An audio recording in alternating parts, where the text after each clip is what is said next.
छत्रपती संभाजीनगरमध्ये इराणच्या समर्थनार्थ मोर्चाच्या घोषणेमुळे राजकीय वातावरण तापले आहे। एमआयएमचे माजी खासदार इम्तियाज जलील यांनी विनापरवाना मोर्चा काढण्याची तयारी दर्शवल्यानंतर यावर भाजपकडून तीव्र प्रतिक्रिया समोर आली आहे। भाजप आमदार संजय केनेकर यांनी जलील यांना थेट इशारा देत म्हटले की राज्य सरकार काय तुझ्या बापाची जहागीर आहे का?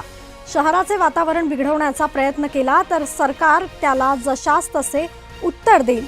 विनापरवाना मोर्चा काढून कायदा व सुव्यवस्था बिघडवण्याचा कोणत्याही प्रकारचा प्रयत्न सहन केला जाणार नाही असा इशाराही केनेकर यांनी दिलाय।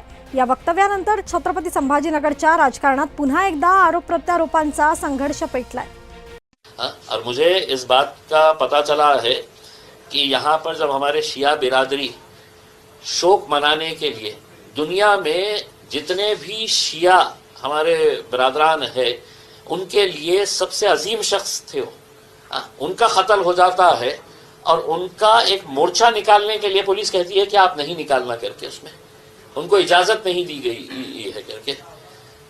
अगर इंशाल्लाह अगर शिया बिरादरी अगर ये मोर्चा निकालना चाह रही है रमज़ान के अंदर, हम जिम्मेदारी लेंगे उसमें, और फिर पुलिस परमिशन दे ना दे एक बड़ा मोर्चा हम निकालेंगे उसके अंदर, इस बात की निंदा करने के लिए कि कैसे शिया बिरादरी के सबसे बड़ी और ईरान के राष्ट्रपति इनका जिस तरीके से कत्ल किया गया था। और मुझे संभाजीनगरच्या माजी खासदार या इराणच्या समर्थनात छत्रपती संभाजीनगर में मोर्चा काढण्याची भाषा करतायत। संजय केनेकर जी विधायक, ये राज्य सरकार का त्यांच्या बापाची जागीर है। इम्तियाज भाई, कानून को ठुकराएंगे तो मुश्किल में पडेंगे।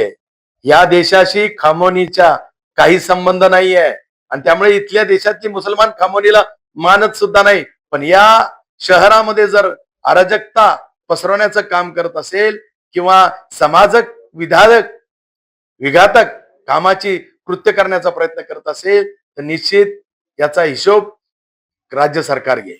BM Rathod, Sudarshan news, Chhatrapati Sambhajinagar.